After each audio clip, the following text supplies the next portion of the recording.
ছ্যাঁচড়া এই নামটা কিন্তু প্রত্যেকটা বাঙালির বাড়িতে প্রায় দুপুরবেলায় ভাতের সাথে থেকেই থাকে। এই আইটেমটা কিন্তু আমার পার্সোনালি ভালো লাগে, তার জন্য কিন্তু এখানে অনেক রকম সবজি, মাছের তেল আর পুঁইডাঁটা আগের থেকে কেটে নিয়েছি। আর এই তেলটা দেখছো, এটা কিন্তু একটু আগে মাছ ভাজা হয়েছিল, সেই তেলেই করে নেব।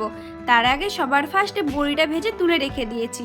এরপরে পাঁচফোড়ন দিয়ে তার মধ্যে পেঁয়াজটা দিয়ে সবার ফার্স্টে হালিশটা গন্ধ দূর করার জন্য বেগুন, হিচিঙ্গা আর ভেড়িটা খুব ভালো করে নুন হলুদ দিয়ে একটু ভেজে নেব।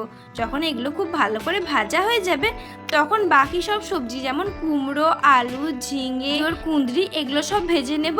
একটু জিরে আর লঙ্কা গুঁড়ো আর দিয়েছি অনেকখানি সর্ষে, আদা রসুন বাটা। এবার এটাকে খুব ভালোভাবে কষাবো।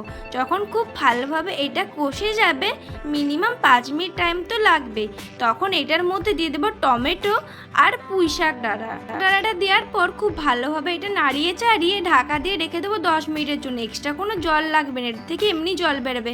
10 মিনিট পর তোমরা দেখতেই পাচ্ছ এখানে মাছের তেল আর বড়িটা দিয়ে দিয়েছি, খুব ভালোভাবে নাড়িয়ে চাড়িয়ে ছ্যাঁচড়া তৈরি হয়ে গেছে। কেমন লাগলে জানিও, ভালো লাগলে থাকতে